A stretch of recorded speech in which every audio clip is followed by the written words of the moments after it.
오늘 읽은 말씀 중심에서 누가 능히 여호와 앞에 서리요, 여호와 앞에 누가 능히 서리요 라는 제목의 하나님 말씀 증거합니다.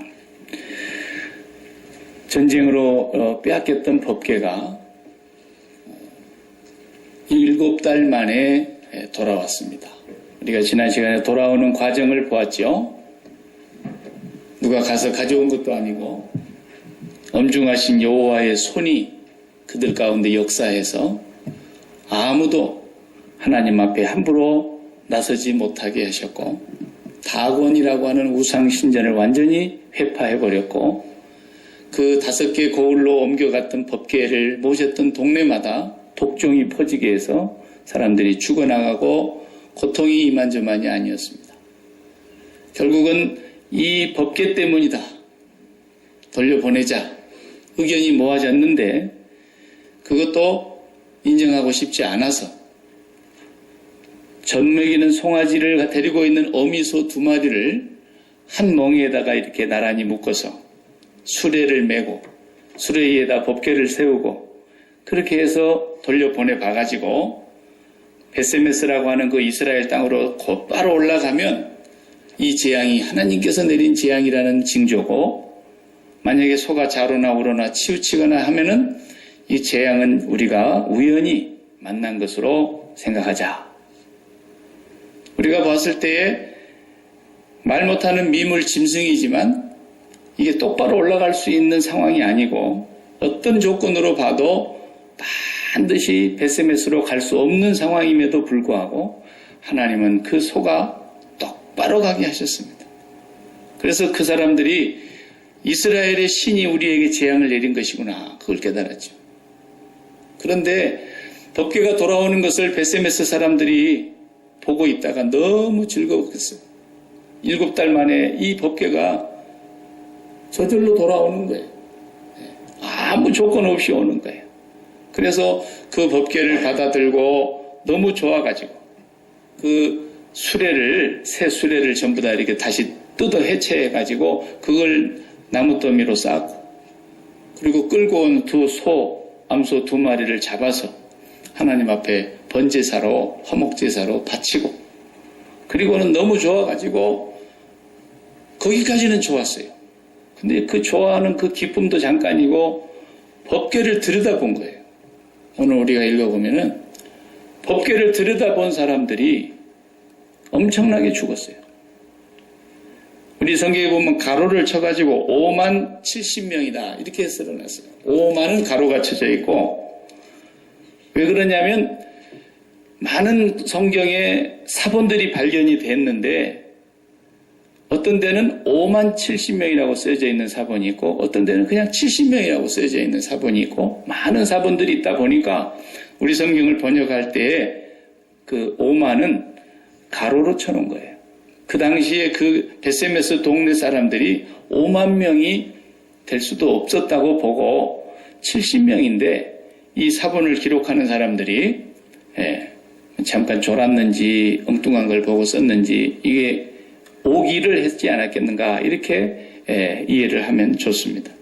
어쨌거나 중요한 것은 죽었다는 거예요. 법궤를 구경하고 들여다본 사람들이 다 죽어버렸어요. 하나님이 죽이셨다 그랬어요. 하나님 여호와께서 백성을 쳐서 크게 살육하셨으므로 백성이 슬피 울었더라 그랬어요. 법궤가 돌아온 기쁨도 잠시고, 그만 그냥 법궤 쳐다보다가 또 이렇게 죽어나간 일로 인해서 이 사람들이 깜짝 놀란 거죠. 그리고 하는 20절의 말씀을 보면은 뭐라 그럽니까? 이 거룩하신 하나님 여호와 앞에 누가 능히 서리요? 이 거룩하신 여호와 앞에 누가 능히 서리요? 그러면서 다들 이제 하나님의 법궤 앞에 나가기도 두려운 거예요. 그래서 기란 여아림에 있는 사람들에게 소식을 전해서 빨리 이 법궤 가져가라. 본래 있던 자리에다 갖다 놓는 거예요, 지금. 기브아라고 하는 산에 사는 곳에다가 갖다 놓습니다. 그래서 법궤를 거기다가 오늘 본문에는 한 10년 동안 놔뒀다 이렇게 나옵니다만은 나중에 보면은 10년이 아니에요. 70년을 놔뒀어요. 70년을. 이 기란 여아림이라고 하는 이 집에, 사람의 이름은 아비나답이라 그랬죠. 암미나답의 집에다가 법궤를 갖다 놓고 70년이라는 세월이 흐릅니다. 누가 다시 이 법궤를 최초로 만지느냐? 70년 동안 놔뒀다가 사울왕도 손을 안 댔어요. 겁나니까. 다윗이 나라를 다 평정하고 태평성대를 이루고서 궁궐을 다 완성한 뒤에야 여호와의 법궤가 저렇게 초라하게 천막에 있어서 되겠냐? 그래서 하나님의 성전을 짓고 거기다 모셔야 되지 않겠느냐? 다윗이 그 마음을 갖고 70년 만에 법궤를 다윗의 궁궐 옆으로 모시기로 한 거예요. 그것이 오늘 우리가 사무엘상 6장을 읽었는데 사무엘 하 6장에 가면 그 얘기가 나와요. 그래서 70년 만에 누구 집에 있었어요? 암미나답의 집에 있었어요. 그러니까 암미나답은 이미 그때 처음 법궤가 들어올 때 연세가 많았으니까 돌아가셨고 그 아들이라고 나와 있는데 아들이 아니고 손자예요. 손자 나답과 아효와 우사와 아효가 손자들이에요. 70년 동안 그 집에 계속 있었으니까 손자들까지 그 법궤를 관리한 거예요. 그러다가 이제 다윗이 그 법궤를 모시고 오려고 하는 날은 보통 날이 아니잖아요. 다윗이 군대를 3,000명을 선발을 했어요. 3만 명을. 3만 명을 선발을 해가지고 법궤를 모셔오는 날 큰 잔치를 여는 거죠. 생각해 보세요. 법궤가 블레셋 사람들한테서 돌아와가지고 박일규의 집에 들어온 지 70년 됐다 이거예요. 그러니까 나도 죽고 우리 아들도 끝나고 우리 손자가 다루고 있는데 왕이 3만 명을 데리고 자기 집으로 오는 거예요. 그리고 그 법궤를 가지고 간다 그러니까 그날은 국가적인 대행사죠. 누가 주인공이었겠어요? 말할 것도 없죠. 지금까지 법궤를 3대째 보관하고 있는 이 아효와 우사가 주인공인 거죠. 그래가지고 그날도 얼마나 잘난 체 했겠어요. 저 같아도 그렇지 않겠어요? 이거 말이야 우리 집에서 보관했다 대대로.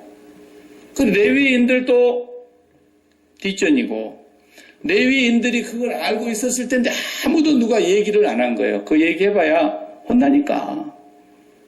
그러니까 그날 아효와 우사가 새 수레에다가 그날도 꼭 베세메스로 향해서 돌아왔던 그 모양대로 새 수레를 하나 짜가지고 법궤를 거기다 다 안치해가지고 소가 끌고 앞에서 아효가 끌고 가고 뒤에는 우사가 이렇게 딱 따라가고 그랬던가 봐요. 그러니 3만 명의 군대가 호위하고 다윗 왕이 거기 와 있는 거예요. 대단한 거죠. 그런데 나곤이라고 하는 사람의 타작마당에 추수하는 타작마당에 왔는데 소가 돌뿌리에 걸렸는지 소가 그냥 휘청한 거야. 그러니까 이 수레가 흔들리면서 거기에 모셨던 법궤도 같이 흔들리니까 법궤 쓰러질까 봐서 뒤따라오던 우사가 이렇게 법궤를 붙들었잖아요. 어떻게 됐어요? 그 자리에서 죽었어요. 그래 다윗이 또 얼마나 성질이 났는지 그날 분이 났다 그랬어요. 다윗이. 그리고는 오벳 에돔이라는 사람의 집으로 법궤를 임시로 보냈어요. 거기에 석 달 동안 있었어요. 석 달 동안 오벳 에돔이 어떻게 그 법궤를 관리했는지는 잘 모르지만 하여튼 오벳 에돔의 집에 하나님이 복을 주셨다는 소식이 들리니까 그때야 다윗이 다시 운반을 하는데 조사를 해본 거예요. 왜 죽었느냐? 성경대로 안 했다 이거죠. 하나님 말씀대로 안 했다라는 거예요. 그래서 조사를 다 해봤으니 레위인들이 그걸 운반해야 된다는 것이고 레위인들 중에서도 고아 자손들이 그걸 메고 가야 된다는 것이 다 나와 있는데 그런 말씀들을 다 무시했으니까 그냥 하나님이 70년 아니라 700년을 모시고 있었더라도 하나님이 용납하지 않으시는 거예요. 예. 그래서 다윗이 레위 사람들로 하여금 매게 하고 너무너무 두려워가지고 법궤를 맨 제사장들이 6걸음을 가고 다시 번제사를 드리고 이렇게 했다니까요. 그래갖고 안 죽고 간신히 갔잖아요. 그래갖고 그때 생겨난 게 뭐예요? 막춤이잖아요. 막춤. 다윗이 그날 얼마나 좋아하고 막 춤을 췄던지 막 속살이 들었다 보이도록 막 흔들면서 춤을 췄다 그랬잖아요. 그래가지고 막 자기 왕비 사울의 딸 미갈이 막 이상한 소리 하고 그 왕을 막 비난하고 그러다가 하나님이 그 미가를 크게 벌을 내린 장면이 나옵니다. 사무엘 하의 얘기까지 제가 지금 끌어다가 했는데 이만큼 법궤 앞에 아무도 설 자가 없다라는 거예요. 법궤는 여호와가 지금 여기에 임하여 현존해 계신다. 우리 앞에 하나님이 계신다라는 거거든요. 이 온 천지의 만물에 하나님의 손길이 미치지 않는 곳이 없지만 그 법궤만큼은 지금 이 땅 지구에 하나님이 와 계신다라는 것의 상징물이에요. 그러니까 베세메스 사람들도 그것을 몰랐던 거죠. 가서 막 법궤 뚜껑 열어보고 막 이렇게 들여다보고 막 만져보고 그랬겠죠. 70명이 죽었다고 하더라도 엄청나게 죽은 거죠. 그래서 그날이 기쁨은 잠시였고 어마어마 재앙이 그들에게 임했던 것입니다. 사람은요, 누구 앞에 서 있느냐에 따라서 그 인생의 태도가 달라집니다. 네. 무슨 얘기냐면요, 나를 평가하는 데 있어서 누가 나를 평가하느냐, 그 나를 누구의 눈에 비친 나를 진짜 나로 볼 거냐, 이게 중요하다라는 얘기예요. 네. 우리 아들이 아빠의 나를 보고 있는 그 평가, 좋을 수도 있고 나쁠 수도 있고 그건 뭐 아빠가 살아온 대로 보였을 거니까. 가장 가까이 있는 남편이나 아내가 나를 보고 나를 어떻게 평가하느냐, 그 평가. 그리고 그 사람 앞에서 내가 어떻게 행동하고 어떤 태도를 가질 것이냐, 그것도 중요하지만 보이지 아니하시지만 하나님 앞에서 내가 지켜야 될 태도와 하나님이 나를 지금 지켜보실 때에 나를 뭐라고 평가하실까, 요거에 귀를 기울이고 거기에 마음을 쏟고 사는 사람들의 삶은 분명히 달라집니다. 네, 달라져요. 제가 한 분을 소개하고 싶은데요. 누구냐면은 인도의 최초의 일대 수상이었던 네루라는 사람이에요. 자와할랄 네루. 이 사람은 인도의 성자로 불리우는 간디의 후계자예요, 말하자면. 정치적으로는. 간디와 나이 차이는 20살 차이인데 간디와 함께 인도 독립을 위해서, 한 사람은 무저항 비폭력으로, 간디죠. 이 사람은 저항과 폭력으로 투쟁해서 영국과 싸웠던 그런 민족 지도자예요. 그런데 이 인도의 아버지라고 하는 명성을 얻은 이 자와할랄 네루에 대한 평가가 이렇게 나옵니다. 인도 독립 이후 17년 동안 살았어요, 이 사람이. 17년 동안 자와할랄 네루는 곧 인도 그 자체였다. 마하트마 간디가 암살된 뒤로는 그가 민족주의의 불꽃을 이어갔고 인도 독립투쟁의 상징이 되었다. 누구도 부패시킬 수 없었고 종파를 초월했으며 비전을 지닌 정치위의 정치인이었던 네루. 그의 위상은 너무 커서 그를 떠나서는 그가 이끄는 인도를 생각할 수 없을 것 같았다. 이렇게 평가를 했어요. 이렇게 말한 사람이 누구냐면 지금 우리 반기문 유엔 사무총장하고 옛날에 2006년도에 사무총장 자리를 놓고 이렇게 경합을 벌일 때에 그 상대자가 인도 사람이었는데, 이 인도 사람, 요 사람이 지금 유엔 부사무총장이에요. 예, 반기문 사무총장 뒷자리에 있는 분이에요. 이분이 네루에 대해서 평가한 얘기가 이렇게 실려 있어요. 네루는 인도의 마하티마 간디 이후에 최고의 지도자였고 위대한 정치인이었어요. 영국으로 15살에 유학을 가가지고 캠브리지 대학에서 공부를 마치고 영국의 많은 동문들과 정치 지도자들과 사귀면서 우리 인도를 독립해달라, 그래갖고 독립시켜주겠다는 그 약속을 받고 귀국을 한 사람인데 독립을 안 시켜주니까 투쟁을 해서 인도를 독립시켰던 사람이에요. 네, 75세까지 살면서, 그래서 인도 사람들의, 그 당시 인도 인구가 한 8억이나 되었다 그러는데 그 8억의 인도의 인구가 종교와 모든 정파를 떠나서 네루는 그 국민의회 당을 끌고 가는 지도자였는데 그 사람을 그렇게 존경했대요. 근데 더 놀라운 것은 그 수상이 된 이 네루에 대해서 어느 지방의 신문에서 칼럼이 써져 있었는데 네루에 대한 평가가 나왔어요. 그 글을 누가 썼느냐 하면 차나키아라는 이름을 든 그 글 쓴 사람이 차나키아. 차나키아는 그때 살아있었던 사람이 아니에요. 다시 말하면 인도에서 최고의 성자 중의 성자라고 불리움을 받는 고대의 어떤 인물이었던가 봐요. 차나키아라는 사람이. 근데 그 사람의 이름을 빌려다가 누가 칼럼을 썼는데 칼럼에가 이렇게 쓰여 있는 거예요.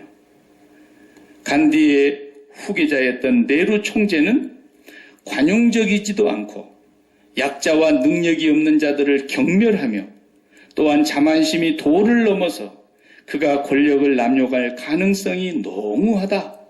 이런 내용으로 누가 칼럼을 쓴 거예요. 그러니까 막 인도의 그 모든 사람들이 어느 놈이 이런 글을 썼냐고 난리쳤죠. 정파를 떠나서 모든 사람들이 인도의 초대 이제 총리가 될 사람이고 독립투사고 민족주의 지도자고 간디 이후의 최고가는 그런 사람이요. 나라를 그 오랜 세월의 영국의 압제 아래서 독립시킨 우리 민족의 지도자를 누가 이렇게 감히 칼럼에서 말이야 이렇게 악평을 하고 그의 인격을 모독하고 이렇게 썼을까? 그 다음날 그 칼럼 읽은 사람들이 난리가 났다 이거예요. 근데 나중에 그 칼럼을 쓴 저자가 밝혀졌어요. 조사해 보니까 네루 자신이었던 거예요. 자기가 그걸 쓴 거예요. 인도의 고대 성현의 차나키아라는 이름으로 자기의 글을 자기가 써가지고 거기다가 냈던 거죠. 이 사람은 8억이라고 하는 인도의 인구의 모든 사람들이 자기를 지지하고 자기를 그렇게 높이 추앙하고 우리 민족의 우리나라의 초대 수상이 돼야 된다고 다 추앙을 하는 그 눈에 비친 자기 자신을 선택할 것이냐? 아니면 옛날 그 고대의 성현으로 살았던 그 차나키아가 지금 살아있다면 그 사람이 나를 볼 때에 나를 어떻게 보았을까라는 그 눈을 올바른 평가로 볼 것이냐. 이 평가 앞에서 네루는 그 성현의 눈으로 보는 자기 자신을 봤다 이거예요. 그것이 위대한 점이라는 거죠. 우리가 이제 어린 젊은 애들이 연애를 해도 그렇고요.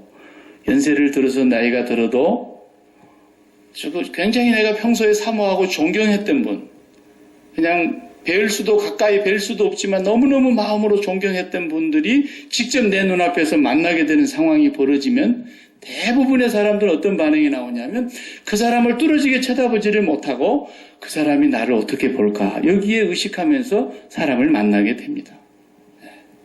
짝사랑을 한 사람도 그래요. 젊은 애들이.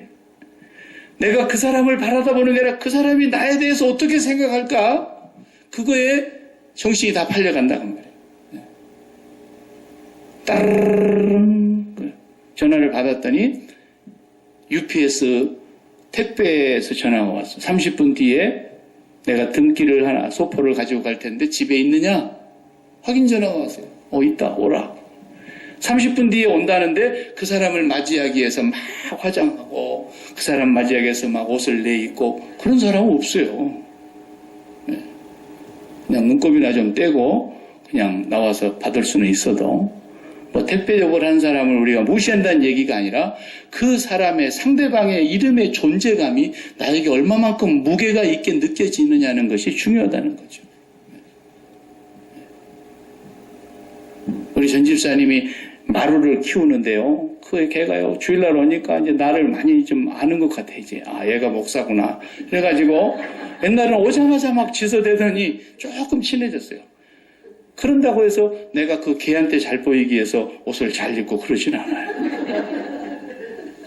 아니, 우리 전 집사님이 그 마루한테 잘 보이려고 화장하겠어요? 절대로 그러지 않습니다. 예. 우리는 누구의 눈을 의식하면서 어떤 사람의 이름의 존재감에 가장 무게를 두고 사느냐에 따라서 내 인생이 달라지는 거예요. 내 삶의 태도가 바뀌는 거예요. 오늘은 지금 본문이 짧지만 그 얘기예요. 그 얘기. 여호와 하나님 앞에 우리가 감히 어떻게 설 수 있겠느냐. 답을 알았다니까요. 이 거룩하신 여호와 앞에 누가 능히 서리요. 아니, 답을 알고 있는 사람들이 왜 죽습니까? 죽기 전에 그 답을 먼저 알았어야죠. 이 사람들이 그 소를 잡아가지고 그 나무를 패가지고 그냥 수레를 쪼개서 불을 떼가지고 번제를 드리긴 드렸는데 번제를 건성으로 드린 거예요. 뭐 때문에 드리는 줄도 모르고 드린 거예요, 그냥. 요즘 말하자면 그냥 예배가 아니었던 거죠. 지금 우리 수요일 밤에 호세아서를 배우고 있는데 호세아서의 주제가 그거 아닙니까? 예배가 뭔 줄을 모르고 예배를 드리면 하나님이 누구인지를 알지 못하고 예배를 드리면 예배를 드리면 드릴수록 망한다는 것이 호세아서의 주제예요. 호세아서 4장의 주제를 우리가 저지난주에 넘어왔는데 예배를 드리면 드릴수록 예배 때문에 망한다는 거예요. 예배 때문에. 하나님이 누군지를 모르면. 이 사람들도 마찬가지예요. 지금. 하나님이 누군지를 모르고 그냥 함부로 행했다. 마치 뭐가 같으냐면요. 이제 신입사원이 신입사원 되기 전에 아주 훌륭한 회사에 내가 이제 어플라이를 했는데 어플라이한 데서 면접이 오라고 하는 면접. 너 점수가 좋아가지고 이제 마지막 최종 면접을 해야 되겠는데 면접을 한다는 거야. 그러니까 막 그날은 그 상대방을 의식하지 않을 수 없잖아요. 그러니까 그날은 화장도 최고로 하고 옷도 좀 깔끔하게 말쑥하게 신사숙녀처럼 입고 가고 그러지 않겠습니까? 가서 막상 앉아있지만 내가 그 사람 얼굴이 똑바로 보여지겠습니까? 저 사람이 나를 어떻게 볼까? 저 사람 눈에 나가 어떻게 비칠까? 그것만 신경 쓰느라고 그냥 살얼음판에 앉아있다고 오는 것처럼 그렇게 할 거란 말이야. 그런데 합격했다 말이야. 합격했다. 그럼 막 좋아가지고 어찌할 줄을 모르죠. 너무 좋아해가지고 좋아한 나머지 정신을 잃어가지고 얘가 그냥 회장님이 누군 줄도 모르고 회장님을 몰라본 거야. 회장님을. 그래가지고 막 회장님 사무실에 들어가가지고 회장님 머리를 막 쓰다듬으면서 서양 사람들은 꼭 웃사람도 머리를 쓰다듬대요. 버리적머리 없이. 예. 우리 동양 사람도 그렇게 하면 아주 버릇없는 행동이라 그러죠. 문화 차이지만. 예. 그럼 막 회장님 머리를 확 쓰다듬으면서 잘해. 열심히 잘해. 응. 그러면서 회장님 막 서랍도 한 번씩 열어보고 회장님 휴대폰에 누가 전화 왔는가도 열어보고 막 책상 위에 결제 서류, 미결제 서류 있는데 결제 서류도 다 열어보고 이런 것과 똑같단 말이에요. 지금. 하나님의 법궤를 열어보는 이 행동이 여호와 앞에서 마치 이렇게 어리석게 행동하는 사람과 똑같은 거예요. 그래서 결국은 그날 엄청난 불행이 찾아온 것입니다. 이것이 바로 잡히는데 70년이 걸렸다니까요. 레위 사람들이 좀 한마디 해주면 얼마나 좋아요. 그렇게 하면 안 됩니다. 하나님 말씀에 이렇게 하라 그랬습니다. 아무도 아는 자가 없었고 알아도 말해주는 자가 없으니까 그렇게 엄청난 피해를 입고 사람의 고통을 당해야 했다는 것입니다. 하나님 여호와 앞에는 저나 여러분이 똑같이 아무도 설 자가 없어요. 우리가 모두가 다 죄인이기 때문에 그렇습니다. 하나님 앞에 서서 살 자가 없다는 것은 구약이나 신약이나 똑같습니다. 구약의 하나님이 변했습니까? 안 변합니다. 하나님은 회전하는 그림자도 없고 하나님은 변함이 없으시는 분, 불변하신 하나님이십니다. 그래서 모세가 십계명을 받으러 시내산에 올라가는 날도 모든 백성까지도 다 목욕시키고 옷을 청결하게 입히라 그랬고 아무도 그러나 이 시내산 앞으로 가까이 나오지도 못하고 내가 그들을 돌격해서 쳐서 멸망할까 두려우니까 아무도 그 시내산에 가까이도 접근하지 못하게 했습니다. 여호수아도 수행은 했지만 끝까지 못 따라갔습니다. 모세 한 사람만 여호와 하나님을 대면하여 보았던 자라고 그것도 대면한 것이 아니라 지나가는 뒤를 쳐다본 것이라고 성경이 기록하고 있지 않습니까? 하나님 앞에 허락받지 아니하고는 감히 나올 자가 없고 그 하나님은 그제나 어제나 오늘이나 영원토록 예수님 이전이라고 해서 더 무섭고 예수님 이후라고 해서 덜 무섭고 그런 게 아닙니다. 하나님은 동일하십니다. 수많은 사람들이 예수 그리스도의 십자가를 얼마만큼 오해하고 사는지 아세요? 예수 그리스도의 십자가로 인해서 우리가 다 하나님 앞에 이제는 죄 용서를 받았으니까 우리는 이제 하나님 앞에서 언제든지 나아갈 수 있는 사람이 됐다. 교리적으로는 맞는 얘기예요. 찬송가 가사 중에서 여러분이 어떤 뜻으로 이걸 이해하고 부르는지는 제가 모르겠습니다만은 조심해야 될 찬송가가 참 많아요. 그래서 어떤 찬송가는 찬송가에 사실 들어오면 안 되는데 그냥 자기 이름 내려고 교단마다 안배하려다 보니까 그냥 이것저것 주워다 넣어놔가지고 쓸데없는 그런 것들도 있습니다. 내 모습 이대로 주 받으옵소서. 날 위해 돌아가신 주 날 받으옵소서. 내 모습 이대로. 이런 찬송 아시죠? 내 모습 이대로 받아달라는 거예요. 예수 그리스도께서 내 죄를 씻어주셨으니까 이제 내 모습 이대로 받아달라고 그렇게 말하는 그 말이 오해하면 큰일 나는 거예요. 내 모습 이대로 절대로 받아줄 수가 없어서 주님이 죽으셨다는 걸 망각하는 거예요, 사람들이. 내 모습 이대로 절대로 받아들여질 수 없어서 주님이 저주를 받으셨다는 사실을 기억해야 하는 것입니다. 우리가 다른 사람을 그리스도 앞으로 인도할 때에도 그 사람이 어디에서 몸을 팔던 창녀였던 예수님 시대처럼 세금을 도둑질해 먹던 세리였던 그 사람이 남에게 피해를 입히는 못된 사람이었던 그 사람을 내가 정죄할 수는 없는 겁니다. 왜? 나도 하나님 앞에서는 동일한 죄인이니까. 그걸 정죄했던 바리새인들은 다 저주를 받았습니다. 도리어 주님은 그들의 친구가 되어주셨습니다. 중요한 걸 여러분들이 놓치지 말으셔야 됩니다. 그 사람이 어떤 소문에 더러운 사람이라 할지라도 우리가 그를 그리스도 앞으로 인도해야 내는 데는 우리의 사명과 책임이 있는 것입니다. 우리는 그를 정죄할 수는 없는 것입니다.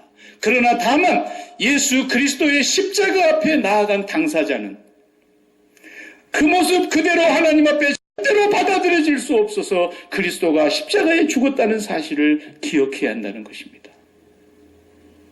절대로 그 모습 그대로 받아들일 수 없어서 거룩하신 하나님 앞에서는 오히려 죽음을 면치 못할 사람이기 때문에 예수 그리스도께서 대신 죽음을 당하셨다고 하는 사실입니다.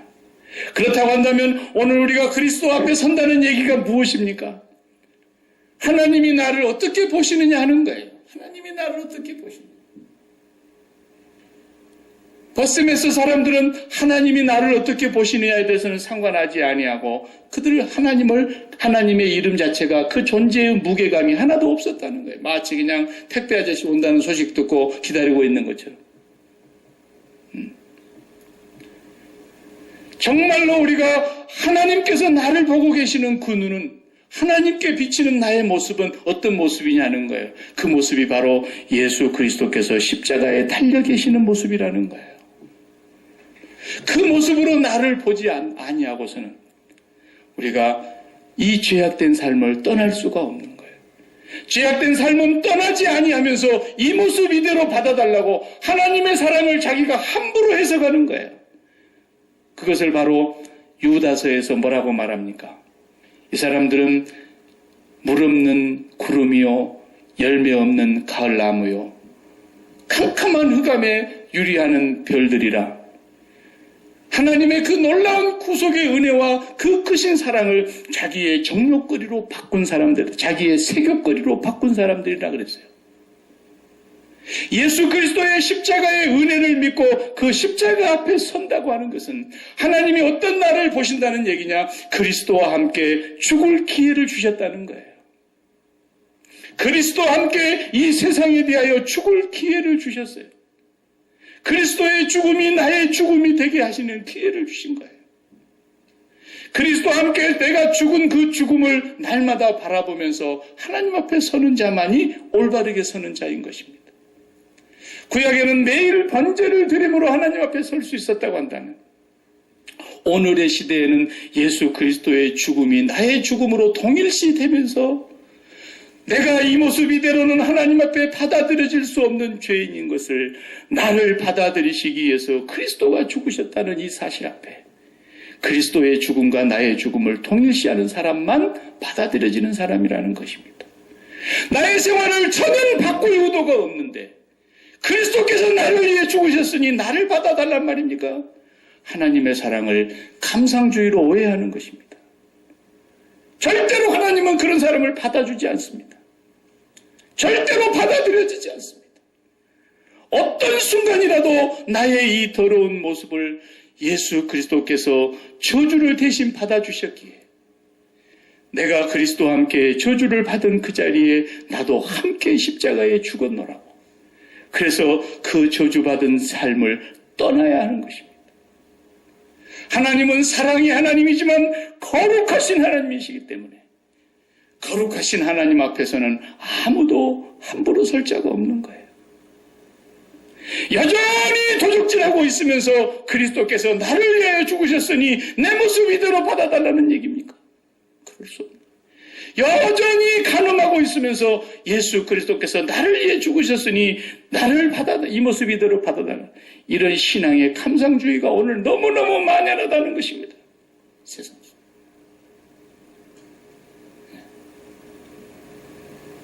목사도 교인들이 나를 바라다보는 그 눈, 그거 아무것도 아니에요. 내가 날마다 사는 내 아내가 나를 아는 내 자식들이 나를 바라다보는 그 시선에 내가 어떤 사람으로 비칠까 아무것도 두려워할 것이 아니에요.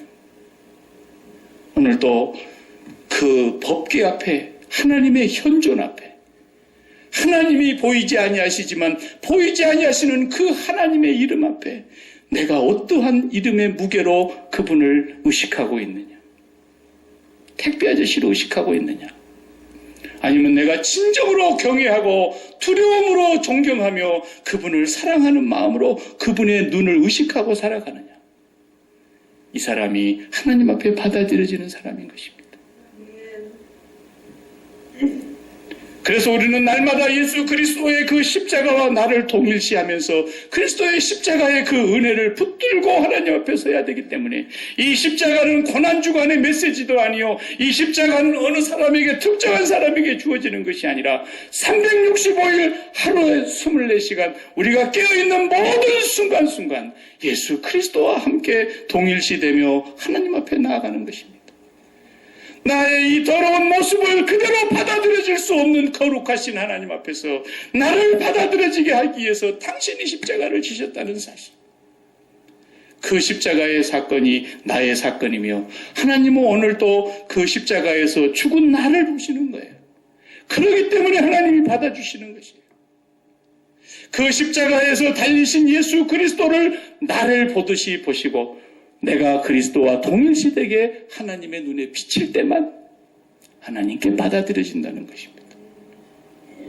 그렇지 않으니까 목사도 얼마나 더러운 짓을 많이 하는지 몰라요. 하나님이 나를 어떻게 보실까에 대해서 정말로 의식하면서 살지 않으면 목사 아니라 목사 하랍이라도 안 되는 거예요. 안 되는 거예요. 그게 인간이라는 것을 우리가 알지 않습니까? 자기 딸을 죽여가지고 그냥 이불을 덮어가지고 11개월 동안 거기다 방치해 놔두고 뻗어시 경찰서에 가갖고 우리 딸이 실종 신고 내면서 찾아달라고 이런 사람이 신학대학 교수고 목사고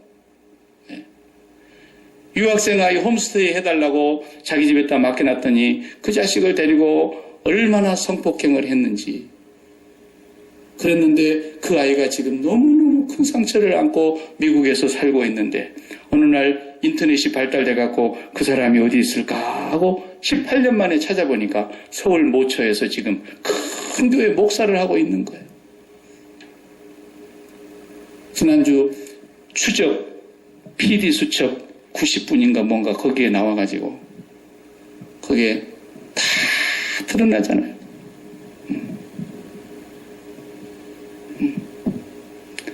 근데 그 사람이 뭐라 그러냐면 제가 그 프로를 봤어요. 내가 얼마나 공부를 많이 했는지 아느냐고 미국에서 유명한 암흑의 대학 나왔고 내가 영국의 모 대학에서 박사학위를 받은 사람이라고. 장로의 신학대학에서 강사도 합니다. 네.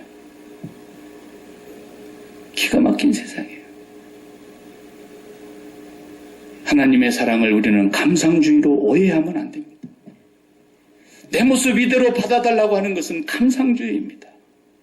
하나님이 어느 때만 내 모습을 이대로 받아주시느냐. 하나님이 내 모습을 이대로 받아주시는 때는 딱 한 번밖에 없는 거예요. 한 가지밖에 없는 거예요. 나는 영원히 하나님 앞에서 죄를 씻을 수 없는 나는 죄인 중에 죄인이요 죄인 중에 괴수이지만 나의 이런 죄인된 모습을 하나님이 받아들여줄 수 없는 거룩하신 하나님 앞에서 나를 받아들여지게 하기 위해서 그리스도가 저주를 받았다고 하는 사실, 그리스도가 십자가를 치셨다고 하는 사실, 그 십자가의 죽음에 나도 죽었음을 고백하며 그 죄를 미워하고 그 죄를 떠나는 사람이어야 되는 것입니다. 그런 사람은 주님은 창녀라도 친구로 삼았습니다. 그런 사람은 나랏돈을 도둑질해 먹는 세리 마태 같은 사람도 제자로 삼았습니다. 그런 사람은 세상의 모든 사람들이 손가락질하는 수가성 여인도 주님은 용서하셨습니다. 그러나 죄를 떠나지 아니하면서 내 모습 이대로 받아달라고 십자가를 알량한 신앙의 감상주의로 여기면서 하나님의 그 거룩하신 존재를 한낱 집에서 키우는 강아지도 의식하지 않고 옷을 갈아입는 것처럼 그렇게 느끼고 사는 사람에게는 결단코 긍휼과 자비가 없습니다. 하나님의 사랑을 우리가 함부로 해석해서는 안 됩니다. 하나님의 사랑은 우주 땅덩어리보다도 더 큰 죄를 지었다 할지라도 진정으로 저분이 나 때문에 저주받았다는 사실 앞에 고백하고 참회하고 회개하며 그 죄를 뉘우치는 사람만이 하나님은 누구라도 받아들여줄 수 있지만 내가 뭔 죄가 있어? 나보다도 더 나쁜 놈들이 얼마나 많은데 하면서 그 알량한 조그만 자기 의를 내세워서 남을 정죄하고 비방하고 그렇게 하면서 십자가를 운운하는 사람들은 오늘 또 하나님과는 아무 상관이 없는 것입니다. 하나님은 정확하신 분입니다. 오늘도 저와 여러분이 하나님 앞에서 내 자신이 어떤 사람으로 비칠까? 이것을 모든 상황과 순간에서 기억하고 살아간다고 한다면 이분은 분명히 하나님을 경외하는 사람입니다. 이분은 분명히 하나님을 의식하는 사람입니다. 너무나 그분을 사랑하기 때문에 그분의 눈에 내가 어떻게 비칠까 두려워하는 것처럼. 그러나 반대로 내가 무시하는 사람, 내가 한낱 존재의 가치감을 갖지 않고 있는 사람들은 내가 함부로 비판하지 않습니까? 내가 그 사람 위에 있다는 뜻입니다. 베세메스 사람들이 그렇게 살았던 것입니다. 그러므로 죽어 마땅했던 거죠. 여러분, 오늘 우리가 누구의 눈을 의식하면서 어느 분 앞에 서 있느냐를 이 주간에도 또 가서 살아가실 때 그분 앞에서 하나님의 임재를 느끼면서 나의 가장 사랑하고 존경하는 분, 그분의 눈이 나를 의식하고 있다는 사실 앞에서 살아가는 사람, 이분이 바로 거룩하신 여호와 앞에 설 자격이 있는 사람인 것입니다. 기도하십시오.